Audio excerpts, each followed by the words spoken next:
মহাভারতের যুদ্ধে যখন ঘটোৎকচের মৃত্যু হল তখন পাণ্ডব শিবিরে নেমে এসেছিল শোকের ছায়া, কিন্তু শ্রীকৃষ্ণকে দেখা গিয়েছিল এক অদ্ভুত উল্লাসে। তিনি কি কেবল অর্জুনকে বাঁচানোর আনন্দে নেচেছিলেন, নাকি এর পেছনে ছিল কোনো গভীর বায়োলজিক্যাল বা জিনগত রহস্য?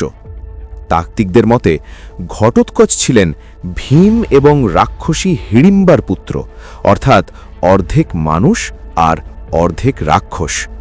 আধুনিক বিশ্লেষণে একে বলা হয় এক অজেয় হাইব্রিড সত্তা।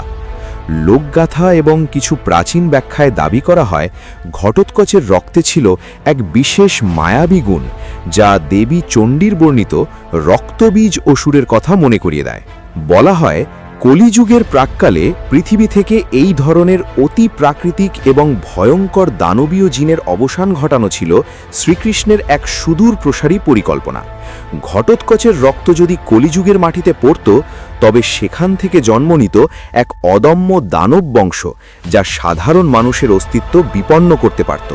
তাই কৃষ্ণের সেই আনন্দ ছিল এক অশুভ ডিএনএ লাইনেজ বা দানবীয় বংশধারা বিনাশ করার চূড়ান্ত স্বস্তি।